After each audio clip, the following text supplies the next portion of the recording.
दक्षिणी अफ्रीका के प्रांत उत्तरी ट्रांसवाल में फुंदूजी नाम की एक अद्भुत झील जिसमें छिपे हैं कई रहस्य। माना जाता है यह एक शापित झील है जिसमें जो भी गया वो वापस नहीं लौट कर आया। इस रहस्य से आज तक पर्दा नहीं उठ पाया है कि क्यों इस झील के पास जो भी गया है उसकी मौत हो गई। अगर कोई लौट कर आ भी गया तो ज्यादा दिनों तक जिंदा नहीं रह पाया। फुंदूजी झील का पानी भी दूषित है। ऐसा माना जाता है कि इस झील का पानी जो भी पी ले वो जिंदा नहीं बचता है, जल्द ही उसकी मौत हो जाती है। आज तक कोई वैज्ञानिक इसके पानी का रासायनिक विश्लेषण नहीं कर पाया है।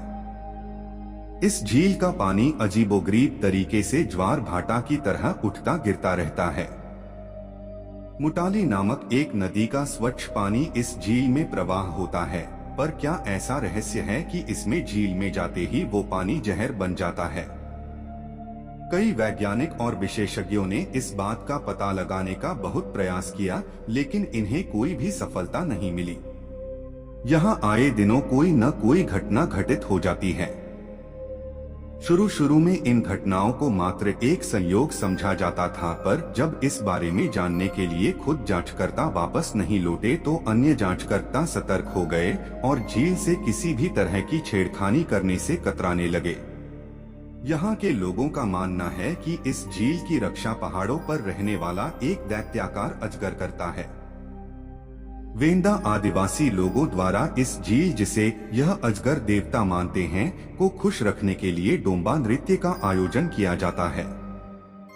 और तो और इन लोगों का मानना है कि देवता हर साल एक अविवाहित स्त्री की बलि मांगते हैं।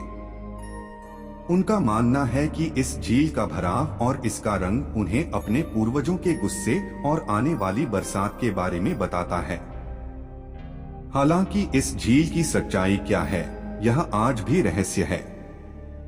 सन 1947 में हेड्रिक नामक एक किसान ने झील में नाव चलाने का प्रयास किया। जैसे ही वह झील के बीचों बीच पहुंचा, रहस्यमय तरीके से गायब हो गया। नहीं हेड्रिक और न ही उसकी नाव का कहीं कोई पता नहीं चल पाया। सन 1953 में बर्नसाइड नामक एक प्रोफेसर ने इस झील के रहस्य से पर्दा उठाने का बीड़ा उठाया। प्रोफेसर बर्नसाइड एक सहयोगी के साथ अलग अलग आकार की 16 शीशियां लेकर पांडुजी झील की तरफ चल पड़े।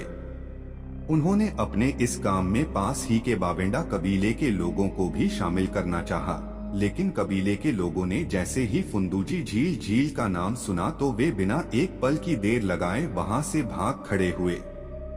कबीले के एक बुजुर्ग आदिवासी ने बर्नसाइड को सलाह दी कि अगर उन्हें अपनी और अपने सहयोगी की जान प्यारी है तो फुंदूजी झील के रहस्य को जानने का विचार फौरन ही छोड़ दें।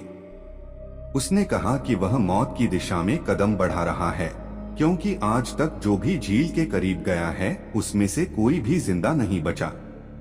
प्रोफेसर बर्नसाइड आदिवासी की बात सुनकर कुछ वक्त के लिए परेशान जरूर हुए, लेकिन वे हिम्मत नहीं हारे और उस झील के रहस्य से पर्दा उठाने के लिए झील की तरफ चल पड़े। वहां पहुंचते पहुंचते उन्हें काफी देर हो गई और अंधेरा छा गया। एक लंबा सफर तय कर जब वे झील के किनारे पहुंचे तब तक रात की स्याही फिजा को अपनी आगोश में ले चुकी थी। अंधेरा इतना घना था कि पास की चीज भी दिखाई नहीं दे रही थी। इस भयानक जंगल में प्रोफेसर बर्नसाइड सहयोगी के साथ सुबह का इंतजार करना ही बेहतर समझा। सुबह होते ही बर्नसाइड ने झील के पानी को देखा जो काले रंग का था। उन्होंने अपनी अंगुली को पानी में डुबोया और फिर जबान से लगाकर चखा। उनका मुंह कड़वाहट से भर गया। इसके बाद बर्नसाइड ने अपने साथ लाई गई शीशियों में झील का पानी भर लिया। प्रोफेसर ने झील के आसपास उगे पौधों और झाड़ियों के कुछ नमूने भी एकत्रित किए। शाम हो चुकी थी। उन्होंने और उनके सहयोगी ने वहां से चलने का फैसला किया। वे कुछ ही दूर चले थे कि रात घिर आई। वे एक खुली जगह पर रात गुजारने के मकसद से रुक गए। झील के बारे में सुनी बातों को लेकर वे आशंकित थे ही, इसलिए उन्होंने तय किया कि बारी बारी से सोया जाए। जब प्रोफेसर बर्नसाइड थे तब उनके सहयोगी ने कुछ अजीबोगरीब आवाजें सुनी। उसने घबराकर प्रोफेसर को जगाया।